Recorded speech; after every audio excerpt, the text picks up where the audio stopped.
नमस्कार दोस्तों आज हम बात करेंगे 1 जनवरी 2005 के भर्ती एनपीएस कर्मचारियों के लिए महत्वपूर्ण आदेश जारी हुआ है। अब सभी जो भर्ती कर्मियों में ध्यान दें। मध्य प्रदेश राज्य शासन के अधीन 1 जनवरी 2005 या इसके बाद नियुक्त हुए कर्मचारियों के लिए एनपीएस लागू की गई है। इस योजना के तहत कर्मचारी के पेंशन के लिए हर महीने एक निश्चित अंशदानी राशि जो है वो जमा की जाती है।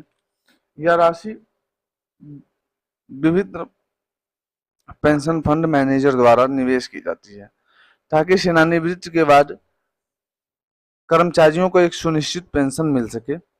अब एनपीएस में शामिल मध्य प्रदेश राज्य शासन के कर्मचारी अपने हिसाब से पेंशन फंड मैनेजर का चयन कर सकते हैं और निवेश कर सकते हैं। इसका पहला उद्देश्य है कर्मचारियों को उनकी पेंशन निधि के प्रबंधन में अधिक लचीलापन और अधिक विकल्प प्रदान करना। भारत सरकार की अधिसूचना का पालन 31 जनवरी 2019 को भारत सरकार द्वारा जारी अधिसूचना के तहत केंद्र सरकार के एनपीएस कर्मचारियों के लिए पेंशन निधि और निवेश की प्रक्रिया में कई अतिरिक्त विकल्प दिए गए थे।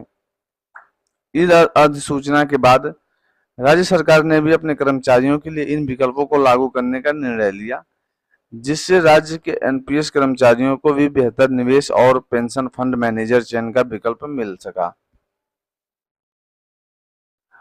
पेंशन फंड मैनेजर का चयन कैसे करना है? अब राज्य के एनपीएस योजना के अंतर्गत आने वाले कर्मचारी पीएफआरडीए द्वारा अधिकृत पेंशन फंड मैनेजर में से किसी एक का चयन खुद कर सकते हैं। यह विकल्प कर्मचारियों को एक वित्तीय में केवल एक बार ही दिया जाएगा। अगर कोई कर्मचारी इस विकल्प का चयन नहीं करता तो मौजूदा डिफॉल्ट व्यवस्था ही लागू रहेगी।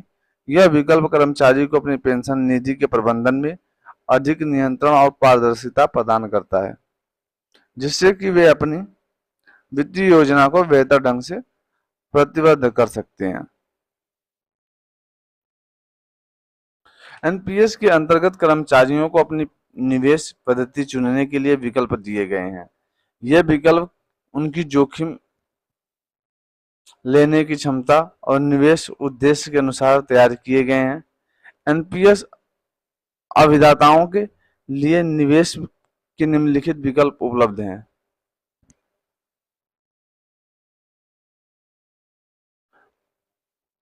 परंपरागत जीवन चक्र निधि, इसमें इंक्रीमेंट निवेश की अधिकतम सीमा है 25%। सामान्य जीवन चक्र निधि में इसके इंक्रीमेंट में निवेश की अधिकतम सीमा है 50%।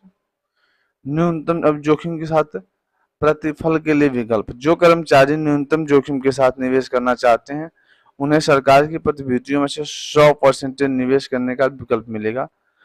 वर्तमान प्रचलित, यदि कोई कर्मचारी उपयुक्त विकल्पों में से कोई भी चयन नहीं करता है तो वर्तमान में प्रचलित डिफॉल्ट निवेश पद्धति स्वतः ही लागू रहेगी। अलग से जारी किए जाएंगे दिशा निर्देश। अभिदाताओं को इन विकल्पों में उपयोग संबंधी प्रक्रिया के दिशा निर्देश अलग से जारी किए जाएंगे।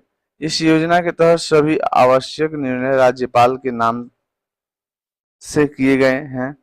इस प्रकार मध्य प्रदेश राज्य शासन में एनपीएस कर्मचारियों के लिए निवेश और फंड इस प्रकार मध्य मैनेजर चयन की जो प्रक्रिया है और अधिक लचीला और सुविधाजनक बना दिया है। इस योजना को लाने का मुख्य उद्देश्य क्या है? इस योजना का सबसे बड़ा उद्देश्य यह है कि कर्मचारियों को अपनी पेंशन निधि के प्रबंधन में अधिक स्वतंत्रता और लचीलापन मिलेगा।